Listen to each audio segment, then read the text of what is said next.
your straight line, heel, elbow, hip, ear, your reins are in front of you. Put your reins in front of you. You don't ride like this, you ride like this. Okay, good job. Go ride like this, good. What exactly are these young people doing?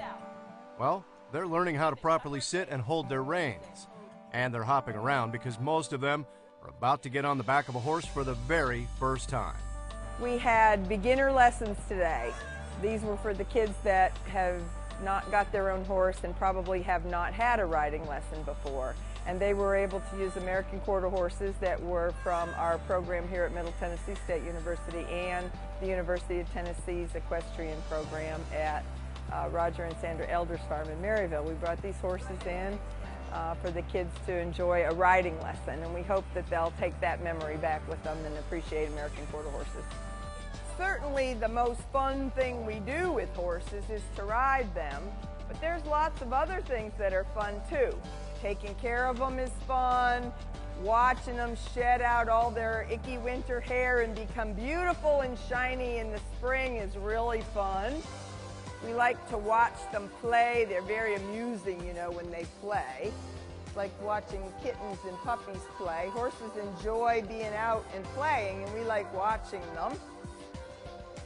We like giving them a bath and combing their manes and tails and all those kinds of things. Yes, all right. For many of them, they've never ever ridden before. So we were basically doing safety as our primary concern, and then having it be a fun experience, because obviously we want to grow the horse industry. So having them go, wow, I really want to do this, and this is a really fun experience for me.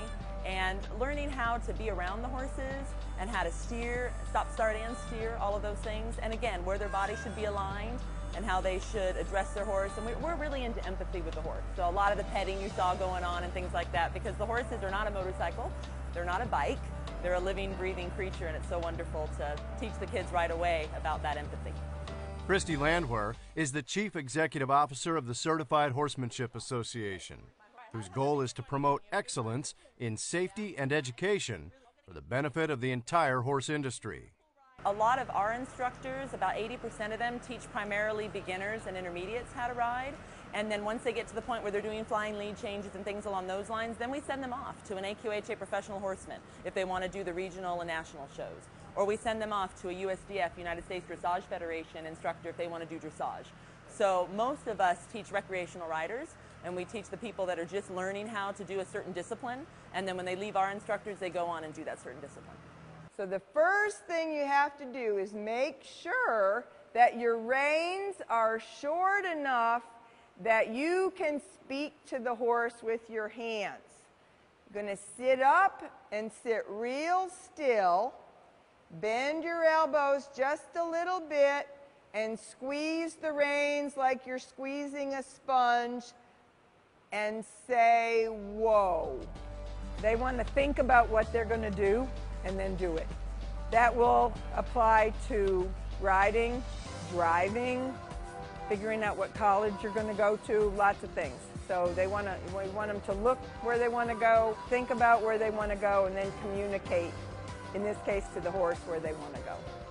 The big thing for me in just overall riding is to have a plumb line, and that's P-L-U-M-B, and that's a straight line from your heel to your elbow to your hip to your ear, and that's in any style of riding. You don't want to get your leg out in front of you and get off balance like that, because you always want to think, if I were to pull the horse out from underneath you, you would stand like this. You would stand balanced. You wouldn't fall backwards or forwards. And I think that's a really big one. Bursting with pride, these children are basking in their first ever ride on an American quarter horse. And from the look on their young faces, we're hoping it won't be their last. I can remember being a little girl who wanted a pony in the cellar. And when I finally got a horse, it was just made my life the best thing ever.